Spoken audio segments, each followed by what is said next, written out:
안녕하세요, 뉴스반장입니다. 왜 책임하지 않으십니까? 왜 문재인 후보 후보들은 죽어가고 책임을 있습니다.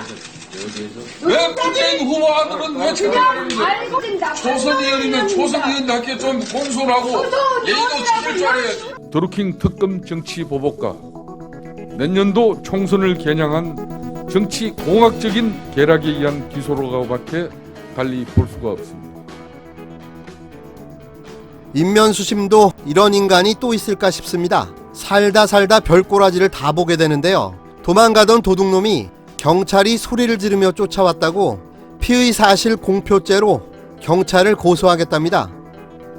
이런 말도 안 되는 일이 현실에서 벌어졌는데요. 이건 그냥 상상 속의 이야기가 아닙니다. 영화 속의 이야기도 아닙니다. 이 이야기는 자유한국당 김성태 의원의 이야기입니다. 자신의 딸에 대한 KT 채용 청탁 사건으로 검찰이 최종 기소하자 이에 김성태 의원이 검찰을 고소한 건데요. 이 무슨 만화 같은 이야기입니까? 이분 정말 제정신인가 싶습니다. 도대체 무슨 똥배짱인가요? 그냥 막갑한가요? 아니면 정말 자신의 거짓말에 자신도 속아 넘어간 걸까요? 모든 정황과 증거가 나와 있는데 본인은 끝까지 결백하답니다. 결백하면 검찰이 기소를 왜 하겠습니까? 대한민국 검찰이 그렇게 할 일이 없습니까? 검찰을 고소하다니 정말 대단합니다. 뭐 단단히 믿는 구석이 있는 것 같은데요. 이석채 전 KT 회장이 자백을 안 해서 그걸 믿고 저러는가 본데요. 이로써 김성태 의원은 또 좌충수를 두고 말았습니다. 역대 이런 또라이가 없는 것 같은데요. 두고 보면 알게 될 것 같습니다. 아무래도 괘씸죄로 가중처벌을 받을 것 같은데요. 사실상 정말 개그 콘서트 같은 일이 벌어지고 만 거죠.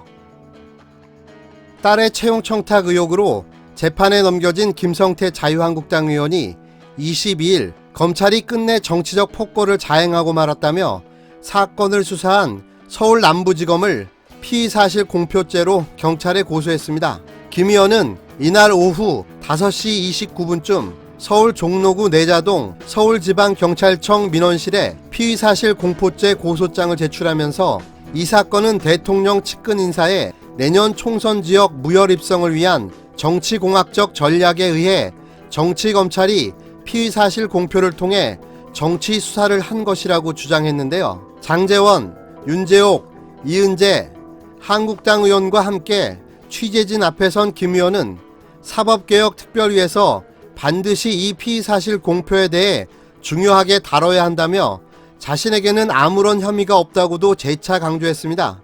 김 의원은 업무방해와 직권남용에 아무런 혐의가 없다며 4명의 KT 임원이 재판 중이지만 그 누구로부터도 취업 청탁이 있었다는 진술이 없었다고 말을 이었습니다.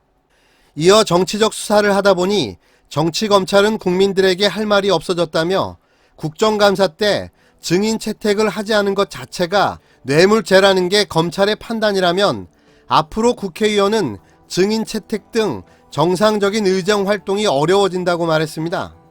그러면서 정당의 입장을 가지고 국정감사 증인 채택이 이루어졌음에도 이걸 뇌물수수라고 판단한 것은 국회에 대한 심대한 도전이라고 덧붙였습니다.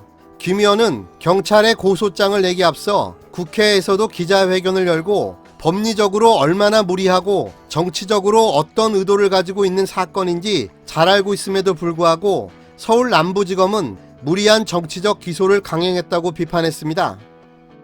드디어 이제는 김성태 의원이 작가로 변신해 소설을 쓰고 있습니다. 뭐라고요? 대통령 측근 인사의 내년 총선 지역 무혈 입성? 그렇다면 대통령이 강서구 지역구에 누군가를 꼽아넣기 위해서 본인을 제거한다고요? 참 이분 큰일 날 분이시네요. 이보세요, 김성태 의원님.